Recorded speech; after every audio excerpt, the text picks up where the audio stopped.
할렐루야. 여러분 잘 오셨습니다. 옆사람과 인사합시다. 잘 오셨습니다 하면서 인사하겠습니다. 예, 참 잘 오셨어요. 지난주에 제가 한 가지 질문을 드리고 또 답을 하지 않고 다음 시간으로 넘겼는데 그 질문 기억나십니까? 기억나세요? 아유, 다행이다. 오전에는 기억이 안 난대. 그래서 제가 너무 기뻤어요. 예. 자, 질문이 뭐였냐면 십계명이 하나님의 백성에게 준 계명인데 그 계명을 그러니까 하나님을 믿지 않는 사람들에게도 영향이 있고 적용이 가능한가? 이거에 대한 질문이었어요. 그래서 어떤 분은 야, 이거 하나님께서 하나님 백성에게 준 계명의 말씀이니까 하나님 백성만 잘 그것을 따르고 지키면 되지 이 세상에 있는 다른 사람과는 상관이 없는 것이다 라고 그렇게 대답하신 분도 계시고, 또 어떤 분은 아니다, 이것은 십계명 하나님께서 우리 사람들 인류에게 주신 계명이 있기 때문에 하나님의 백성만 지키는 것이 아니라 이 세상 살아있는 사람들도 그거에 적용이 되고 지켜야 될 계명이다 라고 그렇게 대답하신 분도 계셨어요.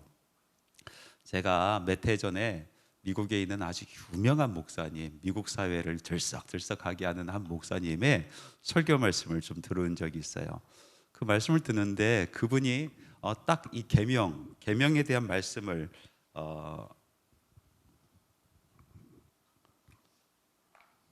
해주셨어요. 코맨드먼트.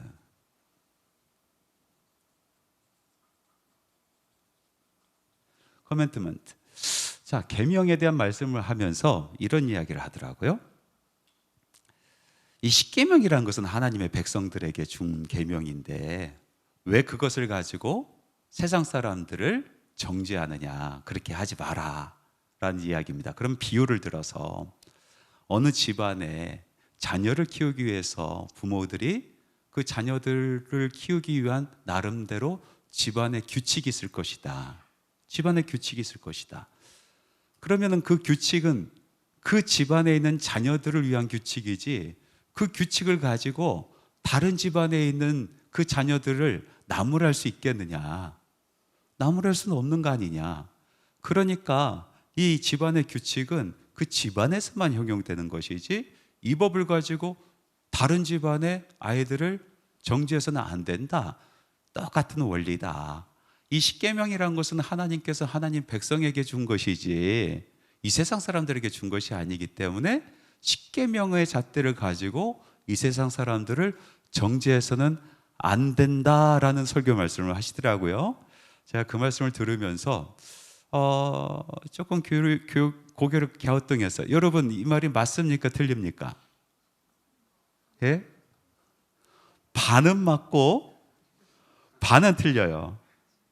맞는 것은 무엇이냐면 정죄해서는 안 된다. 정죄는 안 된다라는 말씀은 맞아요. 정죄. 왜냐하면 우리들은 정죄할 수 있는 권한이 없어요. 여러분, 우리들이 다른 사람들을 정죄할 수 있는 권한이 있어요? 없어요. 우리는 그럴 능력도 없고 정죄할 가치도 없는 사람들이에요. 똑같지 뭐. 그 사람들은 들켰고 우리는 안 들켰고 뭐 이 정도 차이 아니겠어요? 우리는 정죄할 수 없어요. 사람들을 비난하고 비판하고 정죄하지 마라 하셨어요. 정죄는 누구만 하십니까? 하나님만. 그것은 심판자이신 하나님만 하시는 거예요. 우리는 단지 복음을 전하고 사랑을 베풀고 우리들이 해야 될 일, 이것은 우리가 해야 될 바, 정죄하시는 건 하나님께서 해야 될 바. 그렇기 때문에 정죄하지 말라는 말은 맞아요. 그러나 틀린 부분이 있어요. 틀린 부분은 뭐냐면은 십계명은 하나님 백성들만을 위해서 준 것이다라는 거. 그 집안의 규율이다라고 한 부분은 잘못된 겁니다. 왜 그러냐면은 십계명은 원래가 양심에 대한 이야기예요. 양심법이 성문화된 것이 십계명이에요. 하나님께서 천지를 창조하시고 사람들을 만드셨어요. 그리고 사람들 안에 한 법을 새겨 놓으셨어요. 그것이 바로 양심법이라는 겁니다. 그래서 모든 사람들은, 하나님께서 만드신 사람들은 양심법을 갖고 있어요. 웨스트민스터 신앙고백서에 보면은 그거에 대한 내용들이 나와요. 한번 띄워줘 보시기 바랍니다. 자, 저것이 창조에 관하여라는 항목의 2항이에요. 2항. 한번 같이 한번 읽어볼까요? 시작. 이 사람에게 이성적이고 불멸의 영혼을 주시고 하나님의 형상에 따라 지식과 의와 참된 거룩함을 부여하셨고 사람의 마음에 하나님의 법을 기록하셨고 또한 그것을 성취할 힘을 주셨다. 그러니까 그 다음 말씀도 읽어봅시다. 시작. 그들은 마음속에 쓰여진 법 이외에 선악을 아는 나무의 열매를 먹지 말라는 명령을 받았다. 하나님께서 마음속에 법을 새기셨다. 그것이 양심법이에요. 자, 웨스트민스터 신앙고백이 이렇게 고백한 것은 그냥 사람이 생각해서 이런 고백을 한 것이 아니라 성경 말씀에 그 말씀이 있기 때문에 그것에 근거해서 이렇게 고백하고 있는 거예요.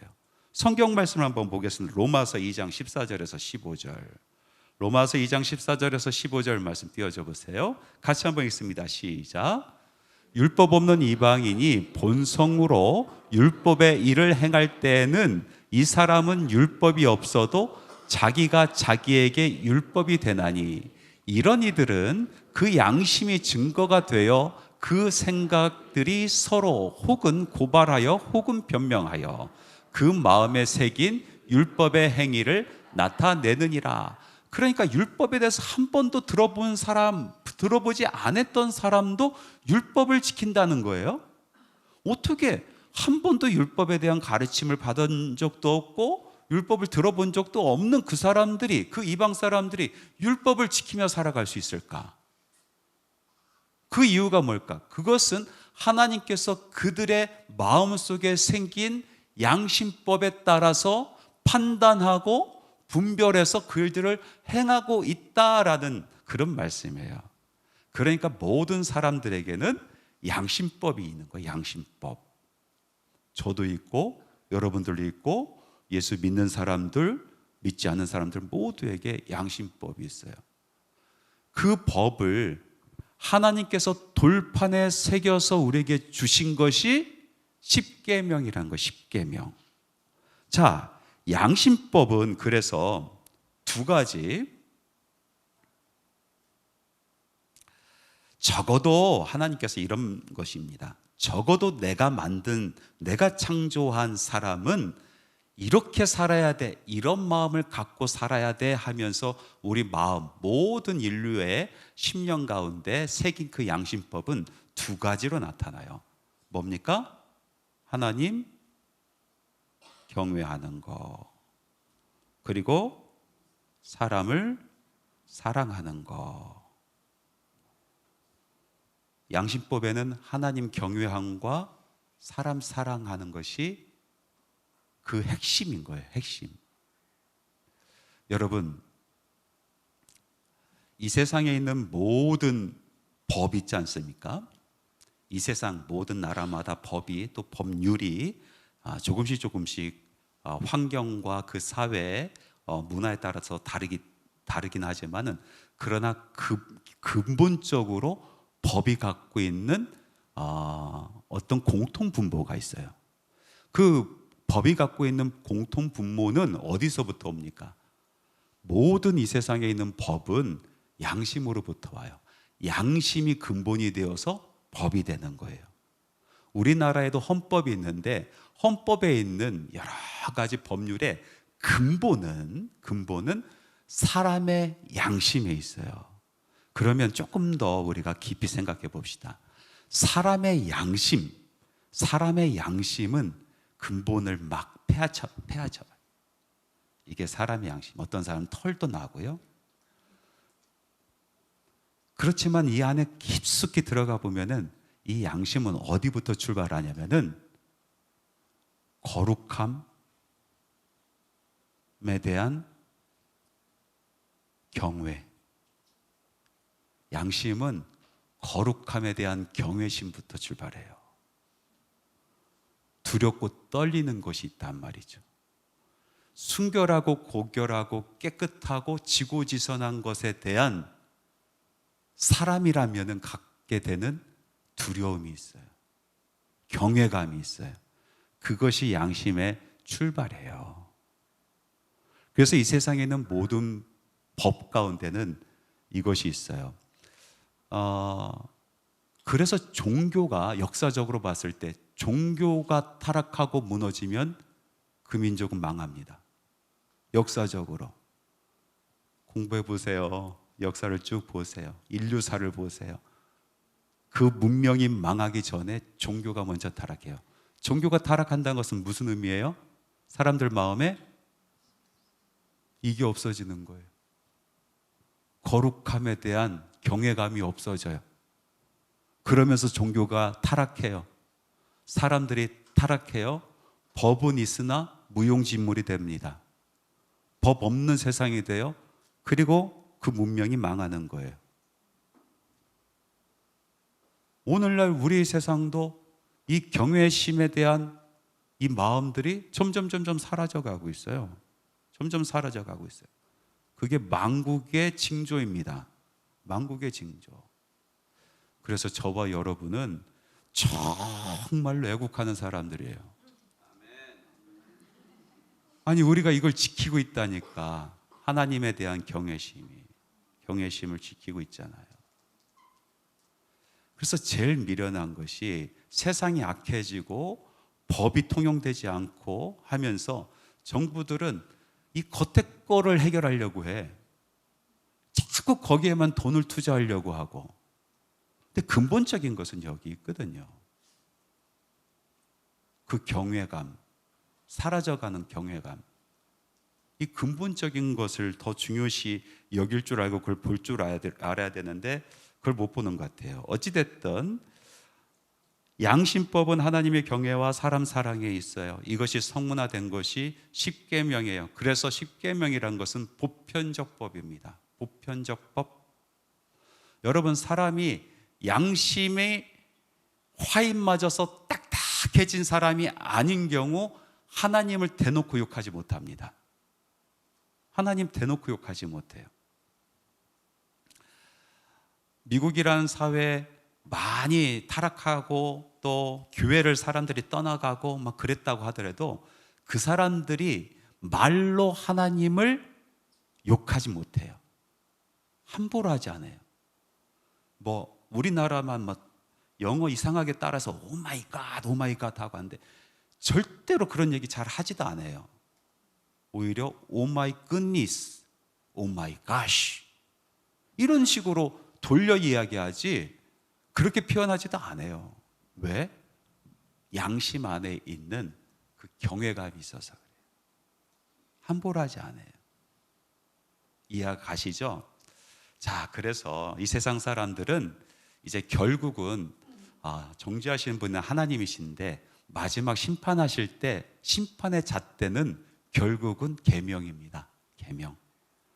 행위로 심판하십니다. 행위로 심판하세요. 마지막에는 결국 행위를 보고 심판하시는 거예요. 그러면 믿음으로 어떻게 구원에 이르느냐? 그거는 여러분들 웨스트민스터 신앙 고백을 공부하시기 바랍니다. 거기에 좀 더 자세하게 행위로 심판받는 우리들이 어떻게 구원에 이르는가, 믿음으로 구원에 어떻게 이르는가 자세하게 나와 있습니다. 오늘 여기까지만 이야기하고 이제 넘어가도록 하겠습니다. 자, 이제 십계명 2강으로 오직 하나님, 우리가 무엇인가 알고 싶을 때 정확하게 알기 위해서는 여러 가지 인식론적 방법들이 있어요. 무엇인가를 인식할 때 그것을 알기 위한 방법들 중에 반대의 것을 명확하게 알면은 본래 것을 깨달아 갈 때가 있습니다. 무슨 얘기냐면은 A라는 것을 우리가 분명히 알기 위해서는요, A라는 것을 알기 위해서는 A와 상반되는 것을 알 때에 A를 더 정확하게 알 수 있는 경우들이 있다라는 거예요. 자, 우리가 하나님에 대해서 알고자 할 때 하나님에 대해서 이야기하려다 보니까 너무나 방대하고 커. 알기가 어려워.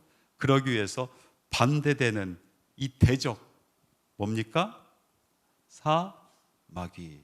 사마귀는 사탄 마귀입니다. 이 사마귀를 알면은 하나님을 더 잘 볼 수가 있어요. 하나님을. 이 사마귀들의 특징이 있어요. 아주 독특한 특징이 뭐냐면은 살짝 바꿔놓는 거예요. 많이도 안 바꿔. 그냥 몰래 와가지고 살짝 바꿔놓는 것이 이 사탄 마귀의 특징이에요. 그래서 방향을 바꿔놓는 거예요. 방향을. 자, 사탄 마귀가 제일 성경에 먼저 등장했을 때가 언제입니까? 하와에게 등장하죠.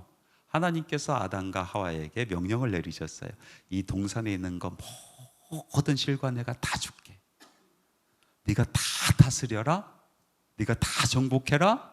모든 거 다 따먹어라. 그런데 딱 한 가지, 저기 중앙에 있는 저 과실만 먹지 마라.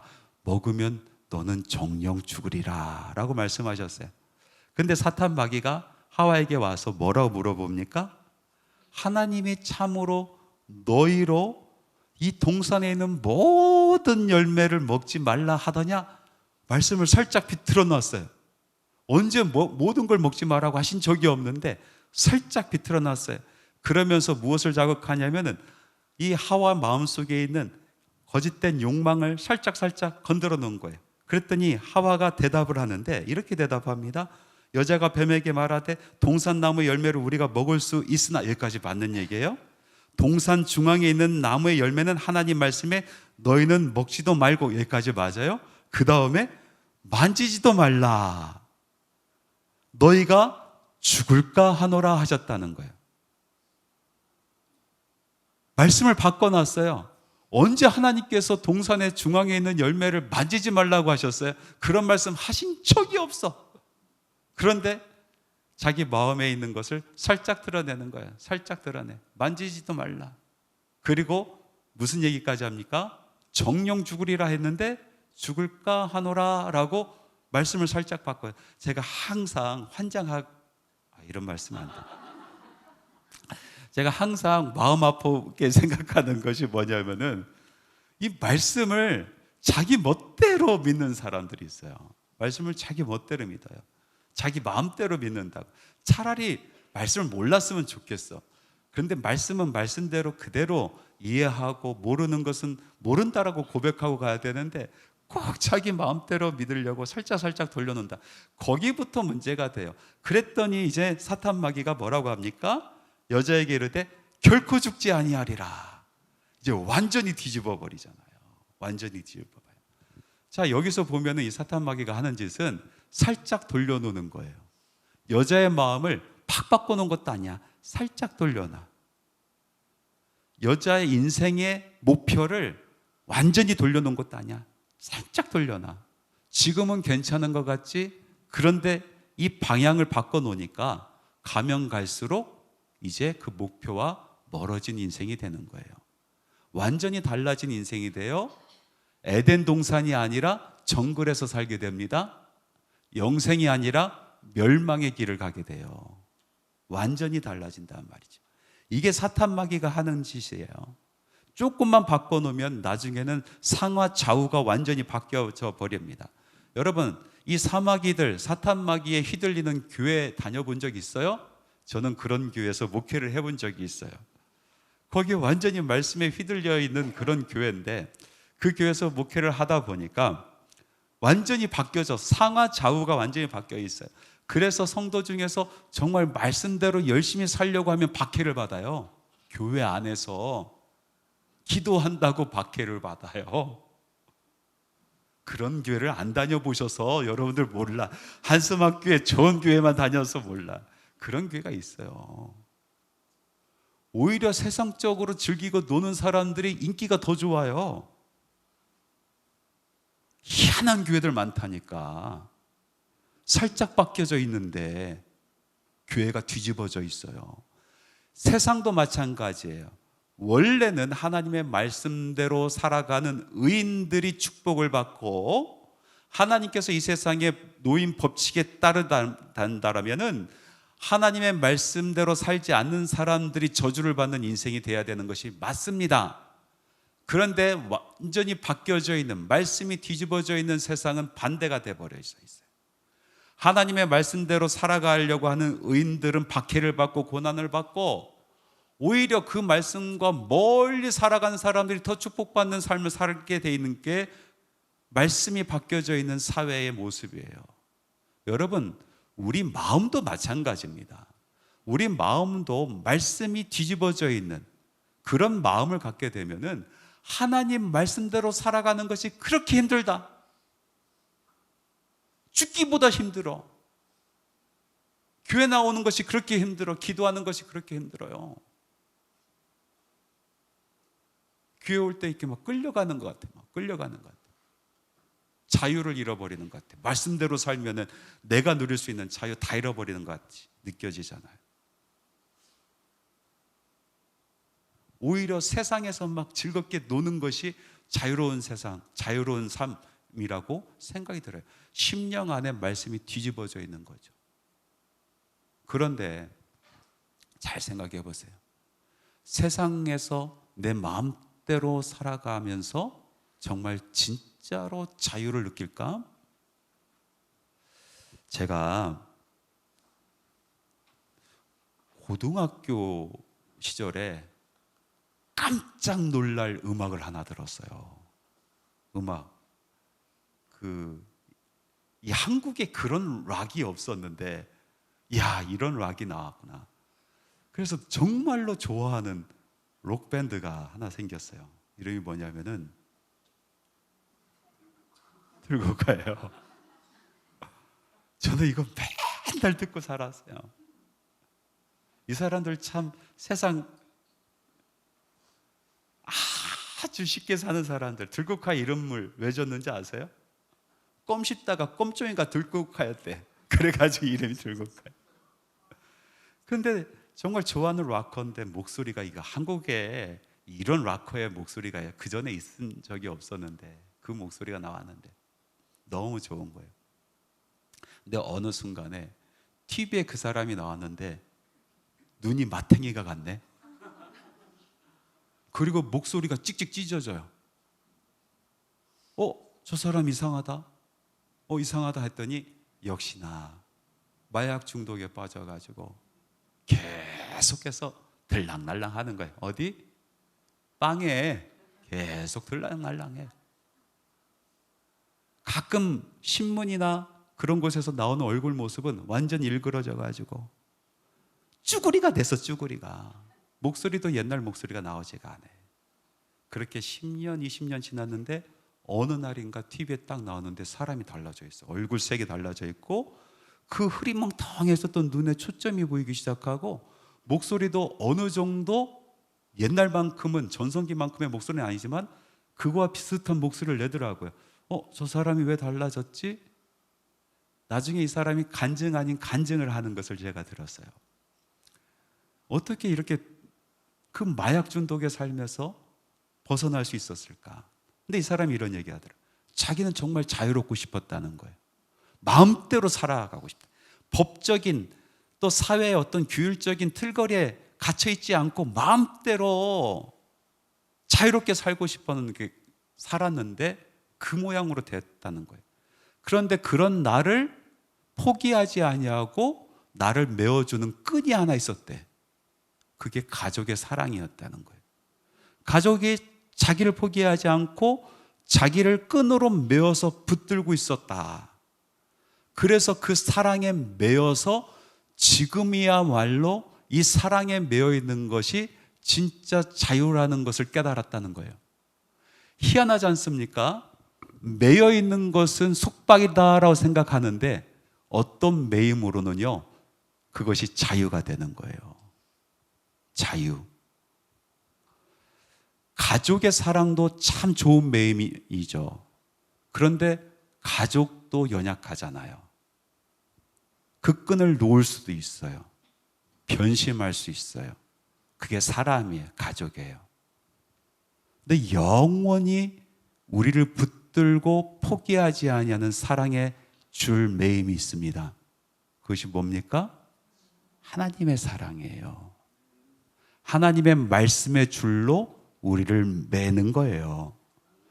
하나님의 말씀의 줄로 우리를 맬 때에 우리는 그때서 비로소 자유를 알게 되는 겁니다. 엄청난 역설이지 않습니까? 매임으로 얻는 자유, 매임으로 얻는 자유. 원래 사람은 하나님께서 그 마음에 법을 새기셨다니까요. 원래 매셨다니까요. 그래야 사람답게 살 수 있다.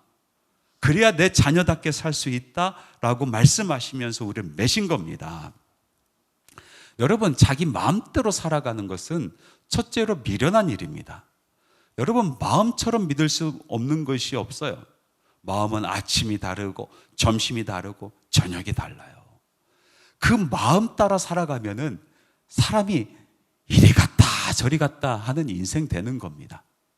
올해는 이거에 미쳐 살고 내년엔 저거에 미쳐 살고, 그러고 10년 지나가 보세요. 남는 거 하나도 없이 그냥 마음 따라 살아가는 미련한 인생이 되는 게 있어요. 두 번째로 마음 따라 살아가는, 자유한다 하면서 내 마음대로 살아가는 것은 위험한 일입니다. 왜 그러냐면은 우리 마음은요, 죄로 물들어져 있습니다. 하타트, 이것이 히브리어로 죄라는 뜻입니다. 번역하면 무슨 뜻입니까? 관역에서 벗어났다. 화살을 쐈는데 그 화살이 관역을 향해서 날아가는 것이 아니라 벗어났다는 거예요. 여러분, 관역을 향해서 벗어난 것은 이만큼 벗어난 거나 이만큼 벗어난 거나 관역을 향해서 조금 벗어난 거나 똑같아. 관역을 향해 날아갈 수가 없어요. 마음이 이미 관역을 향해서 벗어나 있단 말이에요. 그런데 그 마음을 쫓아가다 보면은 관역에 도달할 수 없는 겁니다.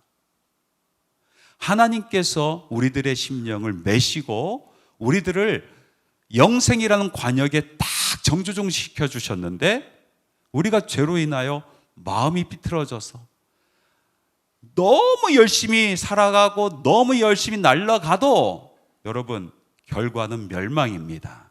멸망. 그래서 마음 따라 살아가는 것은 위험한 일이다. 십계명이라는 것은 생명의 길로 인도하는 인도자가 됩니다. 어떤 사람이 살다가 그만 시력을 잃었어요. 이게 막 새가지고 손에 잔뜩 묻어요. 일부러 그러신 것 같아요.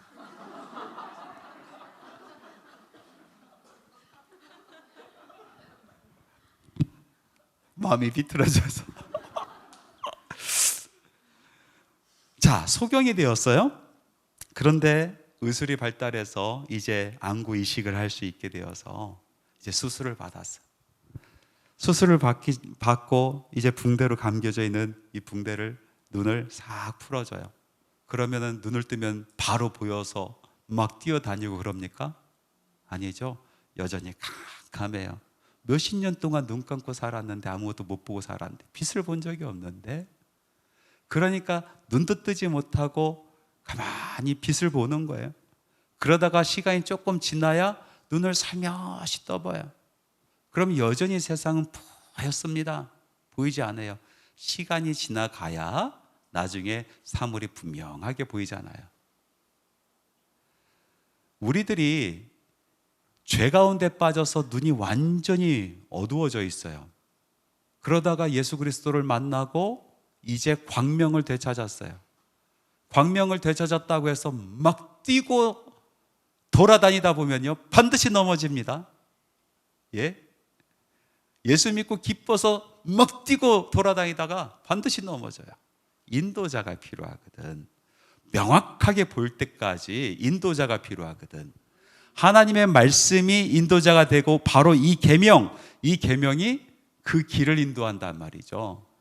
그 길을 인도해 줘서 결국은 내가 거룩하니 너희도 거룩할지어다 하시는 그 말씀 쫓아서 살아갈 수 있도록 계명이 우리를 이끌어 준단 말이에요.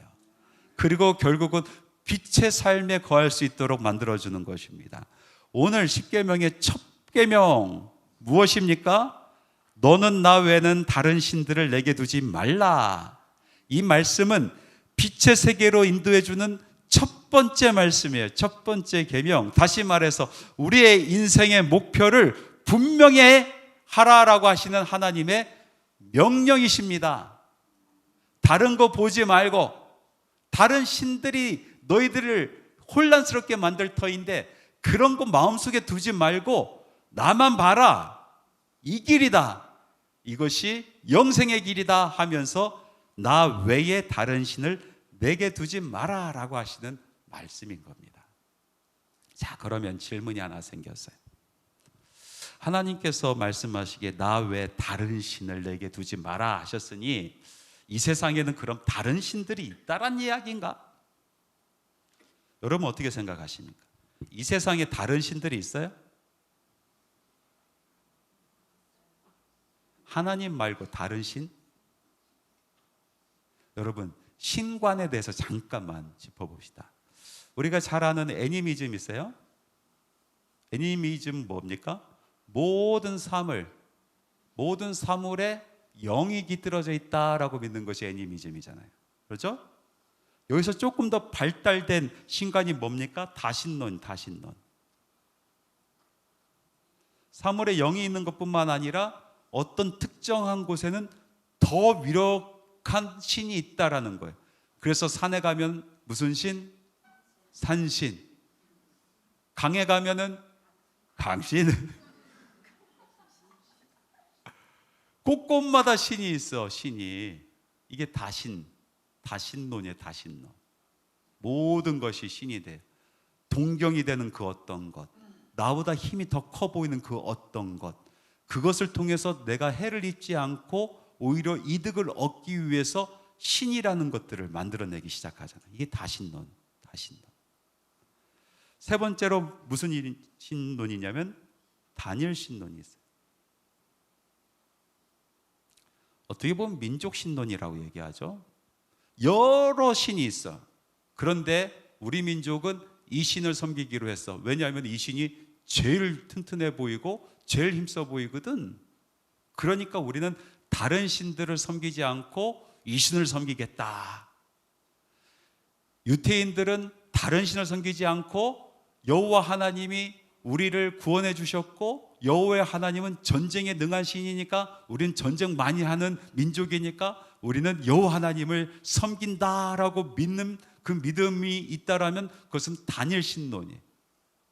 자, 유대인들은 여호와 하나님을 믿고 바벨론은 바벨론의 신을 믿고 애굽은 애굽의 신을 믿어요. 그래서 서로 전쟁을 하면은 이 전쟁은 그 사람들의 사고 구조, 이 신관에 따라서는 어떤 전쟁이에요? 신들의 전쟁이에요. 신이 힘이 세면은 이기는 거예요. 그래서 어떨 때는 이 신이 힘이 세졌다가 이 신이 약해졌다가 또 여기가 세졌다가 여기가 약해졌다가 이렇게 생각을 해요. 이것이 다니엘 신론이에요. 다니엘 신론. 많은 신들이 있지만은 내가 믿는 하나님, 내가 믿는 신이 제일이다라고 믿는 거잖아요. 그런데 성경에서 이야기하는 신론은 뭡니까? 다니엘 신론이에요? 유일 신론이에요. 유일 신론.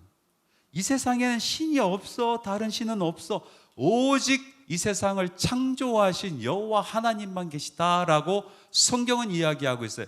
그것이 유일 신론입니다. 이스라엘 백성들은요, 다니엘 신론에 빠져 있었어요. 가나안 땅으로 들어가 보니까 신들이 많이 있네. 나는 지금까지 여호와 하나님만 신인 줄 알았는데 와 보니까 야, 이런 신도 있고 바알이라는 신도 있고 아세라는 신도 있고 또 이쪽 지방에 가니까 또 다른 신이 있고 바다 쪽에 가니까 또 다른 신이 있고 야, 신들이 많이 있는데 여호와 하나님은 그 중에 한 분이었구나 이렇게 생각을 했었어요. 그래서 바벨론 침공해서 그들이 멸망을 했을 때에 여호와 하나님은 바벨론의 신보다 약하구나라고 생각을 했단 말이죠. 내가 믿는 하나님이 약하기 때문에 저기한테 졌다라고 생각을 했어요. 그래서 선지자들이 끊임없이 이야기하잖아요. 아니 그것이 아니고 이 세상을 창조하신 하나님은 오직 한 분이신 여호와이시니 다른 신은 없고 그 신들이 있어서 여호와 하나님을 이긴 것이 아니라 하나님께서 그 민족을 너희들이 계명을 지키지 아니하고 나의 품으로부터 떨어져 갔기 때문에 그 민족을 막대기 삼고 몽둥이 삼아서 너희들을 징계한 것이지 다른 신에게 여호와 하나님이 진 것이 아니다 라고 이야기를 선지자가 끊임없이 하는 거 아니에요. 여러분, 이 신관을 여러분 분명히 가지셔야 돼요. 다른 신은 없어요. 천지를 창조하신 분은 하나님밖에 없어요. 하나님밖에.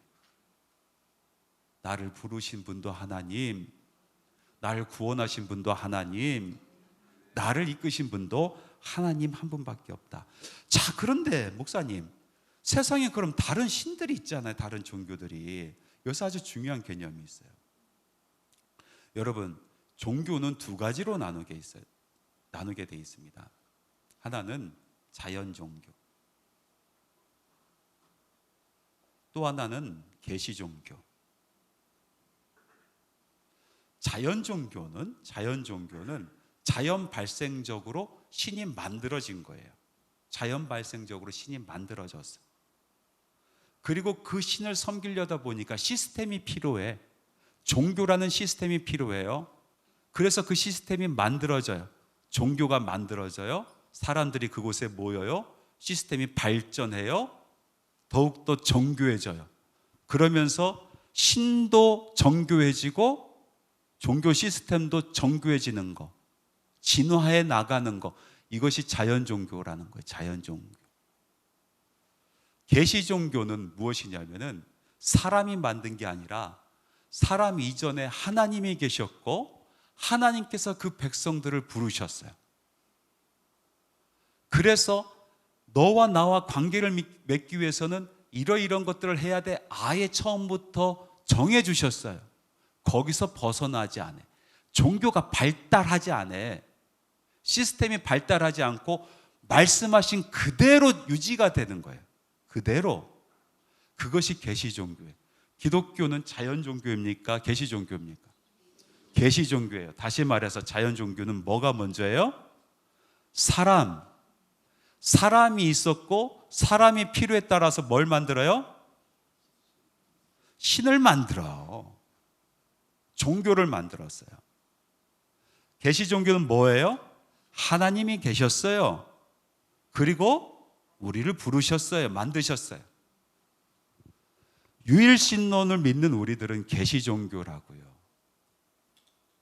하나님이 먼저예요. 여러분 잘 생각해 보세요. 여러분 오늘 밤 잘 고백해 보세요.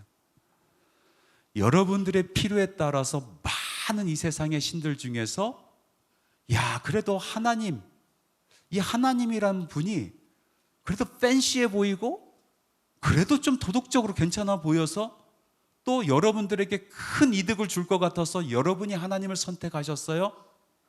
아니면은 나는 전혀 그런 마음이 없었는데 하나님께서 나를 부르셨어요. 하나님께서 나를 선택하셨어요. 무엇입니까? 하나님이 계시기 때문에 내가 믿습니까? 아니면 내가 하나님 필요해서 하나님 믿습니까? 하나님이 계시기 때문에 우리가 하나님을 믿는 거예요. 하나님은 원래 계신 분이에요. 우리와 상관없이 계셨던 분이에요. 우리와 관계없이 계셨던 분이에요. 그러나 우리를 사랑하셔서 우리에게 나타나 보여주신 분이란 말이에요. 우리는 이 계시 종교 안에 있어요.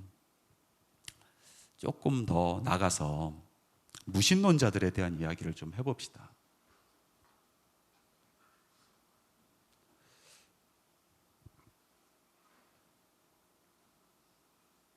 포에르바흐라는 사람이 있어요.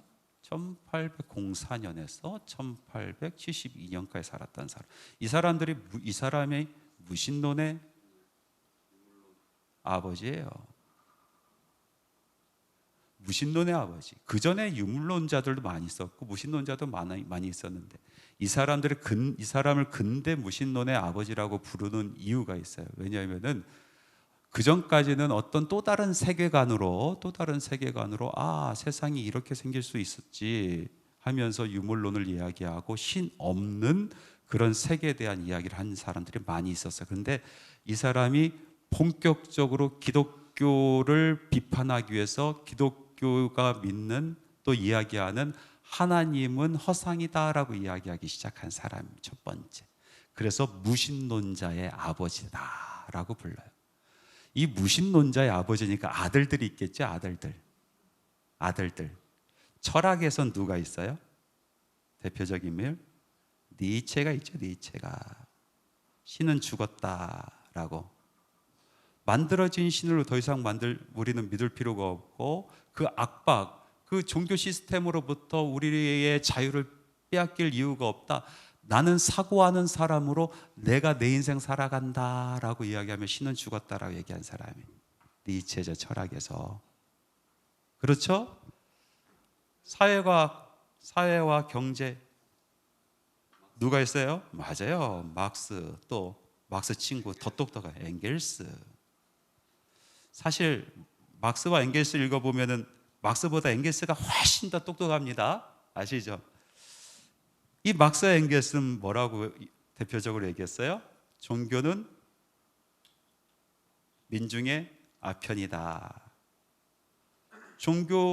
종교의 그 시스템에 갇혀서 자기가 억압받고 있다는 것을 망각하게 하고 투쟁해야 되는 그 투쟁심을, 이것을 자꾸 억누르게 만들어 버리니까 그 민중의 아편이다라고 얘기를 했죠.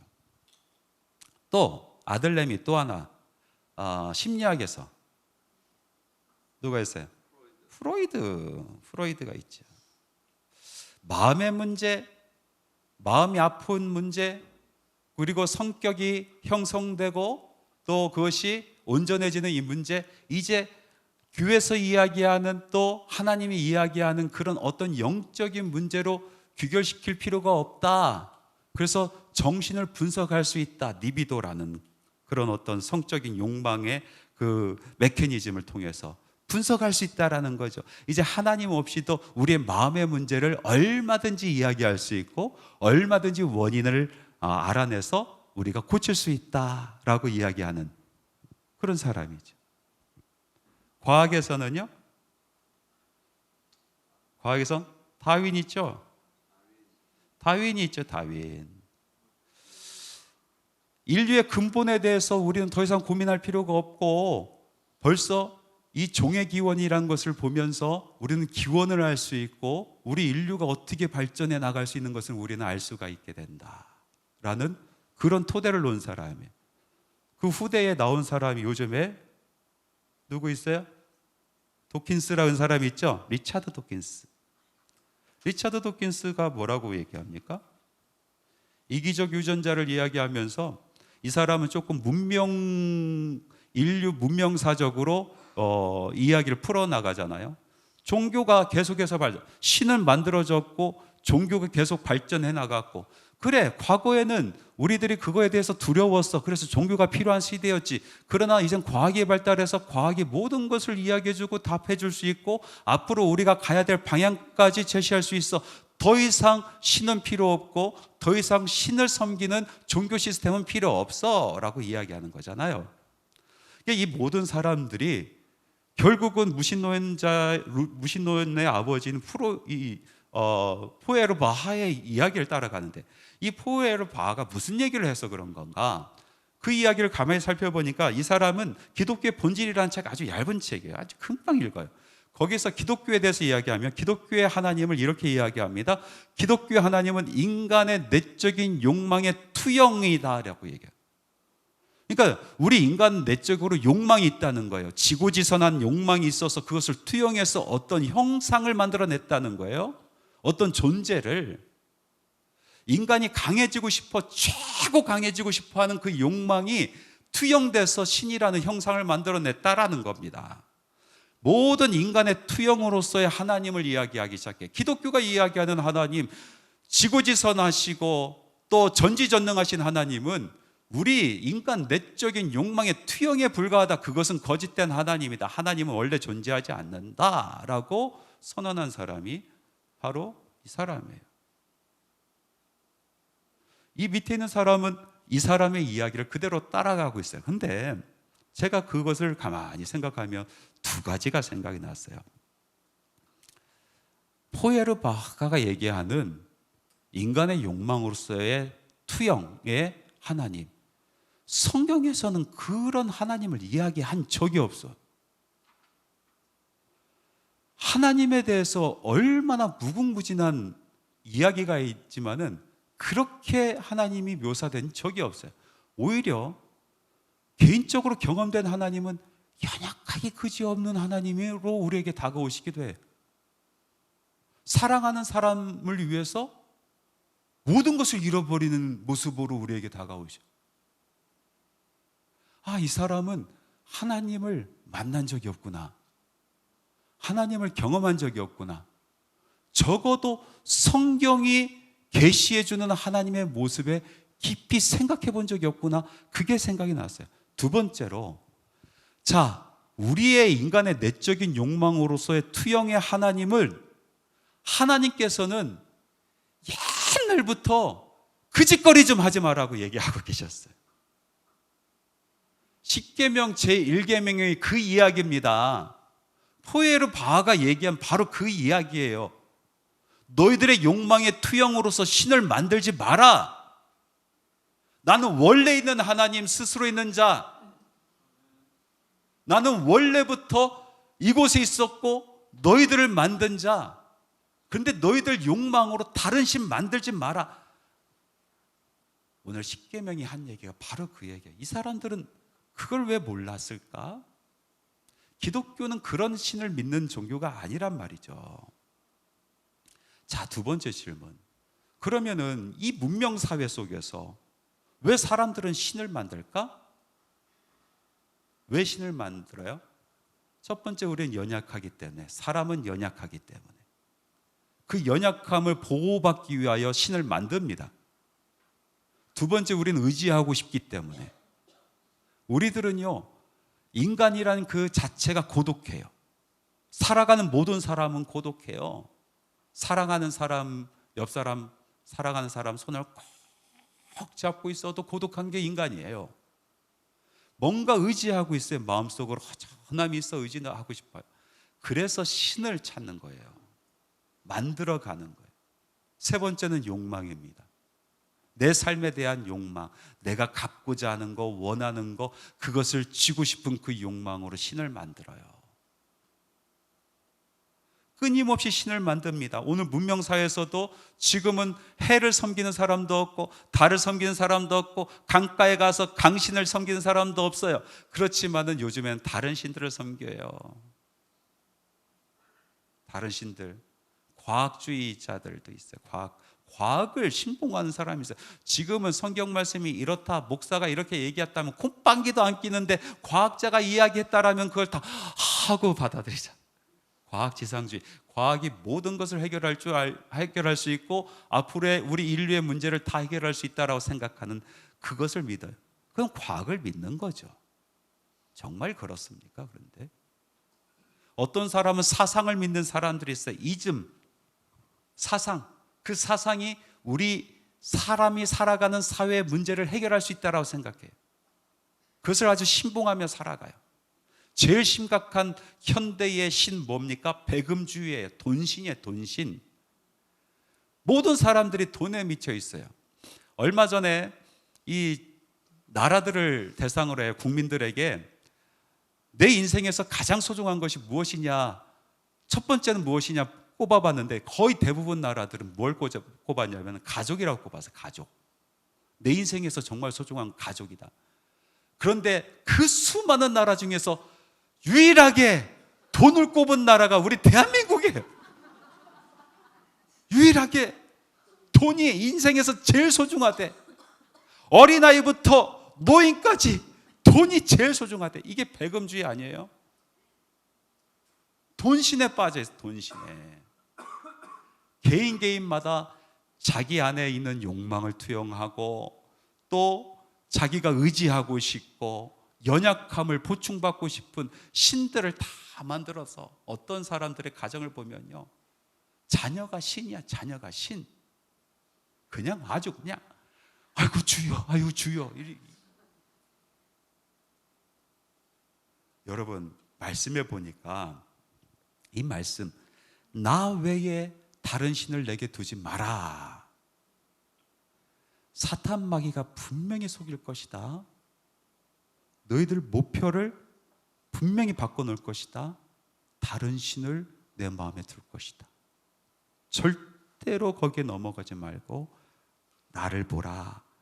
여기서 나 외에 라는 단어는요, 하나님 면전 앞에서, 다시 말해서 하나님 얼굴 앞에서, 그러니까 우리가 다른 신을 섬길 때 하나님 몰래 저기 가서 다른 신을 섬기지 않아요. 하나님 앞에서 다른 신을 섬긴다는 거예요. 사람이. 이스라엘 백성들이 하나님으로부터 마음이 멀어졌을 때 하나님께 예배 안 했습니까? 아니요. 최고로 예배를 많이 드렸어요.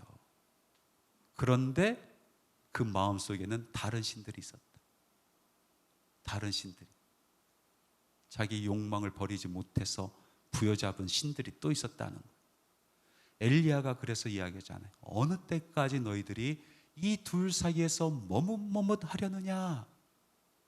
하나님이 정말로 너희들의 하나님이시면 그를 따르고, 바알이 정말로 너희들의 하나님은 바알을 따르라. 그랬더니 사람들이 아무 말 못했어요. 왜 말 못했어요? 하나님도 버릴 수가 없어. 왜? 그 능력을 알기 때문에, 어떻게 나를 이끌어왔는지 알기 때문에 절대로 못 버리겠어. 그런데 바알이 주는 그 혜택과 바알이 주는 그 내 욕망의 잔치도 버릴 수 없어. 못 버리고 머뭇머뭇하는 거예요. 머뭇머뭇해요. 예수님께서 신약으로 넘어오셔서 이 비슷한 말씀을 하십니다. 뭐냐면, 먼저 너희는 그의 나라와 그의 의를 구하라. 그리하면 이 모든 것을 더하여 주시리라. 내가 알아. 너희들 연약한 것도 알아. 외로워서 의지하고 싶은 것도 알아. 너희들이 욕망에 불타 있는 것도 알아. 그런데 먼저 하나님이다. 그러면 이거 더해서 주겠다. 그래서 덤의 축복이에요. 덤의 축복. 제 인생을 돌아보면요, 딱 반으로 나눠져요. 이 덤을 위해서 내가 버리지 못하고 내 마음속에 다른 신, 명예의 신, 또 욕심의 신, 이런 것들 부여잡고 내가 이루어가려고 살아갔었던 인생이 있고, 먼저 하나님의 그 말씀을 깨달아 모든 것을 내려놓고 먼저 하나님 찾는 인생이 시작되기 시작했어요. 근데 가만히 생각해 보니까 덤으로 주신 것, 내가 얻지 못한 것이 더 많았고, 덤으로 주신 것이 내 인생을 힘들게 하더라고. 아니, 내가 얻은 것이, 덤으로 주실 것을 내가 얻은 것이 내 인생을 힘들게 만들어요. 거기에 넘어져. 먼저 하나님이 아니라 자기가 이거 부여잡고 욕망의 신을 만들고 그것을 부여잡고 살다 보면요, 거기에 걸려 넘어져요. 자식이 신이 되면은요, 그 집안 보세요. 맨날 자식 때문에 울고 불고 울고 불고 웃고 울고 불고 웃고, 일평생 돈을 부여잡고 사는 그 집안들 보세요. 돈 때문에 막 요동치는 인생이, 요동치는 인생. 돈 좀 들어오면은 막 교회에서 막 나와서 막 이 봉사도 하고 저 봉사하고, 사업자가 안 되면 싹 들어가. 그렇잖아요. 거기에 매여 있잖아. 여기에 울고 불고. 기도 제목은 맨날 돈이야, 돈. 맨날 기도 제목. 그런데요, 참 희한한 게, 먼저 하나님을 구하고 그것을 덤으로 받은 인생은, 덤으로 받은 것은 절대 탈이 안 납니다. 제가 보장합니다. 덤으로 받은 건 탈이 안 나. 하나님께서 먼저 하나님 찾는 자에게 명예도 주십니다. 먼저 하나님을 찾고 바라보고 그 길을 걷는 사람에게 권세도 주세요. 물질적 축복도 따라올 수도 있어요. 왜 덤으로 주신 것이 이 탈이 안 나냐면은, 하나님께서는 우리의 그릇을 아시기 때문에, 우리의 형편을 아시기 때문에, 부모가 자녀의 능력을 알아서 거기에 맞게끔 주는 것처럼 하나님께서 우리에게 부어주시기 때문에, 하나님의 일을 하기 위해서 얘가 명예의 그릇을 조금 더 넓게 가져야겠다 하면은 훈련시키셔서 마음의 명예의 그릇을 넓혀주시고 명예를 부어주세요. 그렇게 부어주신 것은 절대로 탈이 안 납니다. 그런데 하나님 무시하고 내가 이거 부여잡겠다고 이를 악물고 살아가서 얻었다고 쳐도 반드시 그것 때문에 환난을 겪습니다. 반드시 겪습니다. 왜? 원래 그 그릇이 아니야. 원래 그것을 소화할 수 있는 사람이 안 돼요. 먼저 하나님이에요. 사탄 마귀는 오늘도 우리 마음속에서 계속 마음을 조금씩 비틀려고 해요. 그런데 하나님이 오늘 다시 말씀하십니다. 아니, 나 외에 너희들의 마음속에 다른 신을 두지 마라. 너희들이 신을 만들지 마라. 내가 애초에 있었고, 내가 너희들을 만들었고, 너희들을 불렀고, 너희들을 구원하였고, 너희들을 이끌어간다. 오늘의 말씀이에요. 기도하겠습니다. 참 좋으신 하나님 아버지 감사합니다. 주신 말씀을 잘 기억하게 하시고 마음에 신비에 새기며, 아무리 사탄 마귀가 우리 마음속에 욕망을 자극하고 우리의 연약함을 자극하여 다른 신을 우리 안에 두게 하려고 할지라도 주님 담대하게 물리치게 하시고 오직 주님만, 오직 하나님만 바라보며 살아가는 인생 될 수 있도록 우리 마음속에 오직 주님만, 하나님만 경배하는 영혼 될 수 있도록 주님 도우시고 역사하여 주시옵소서. 예수님의 이름으로 기도합니다. 아멘.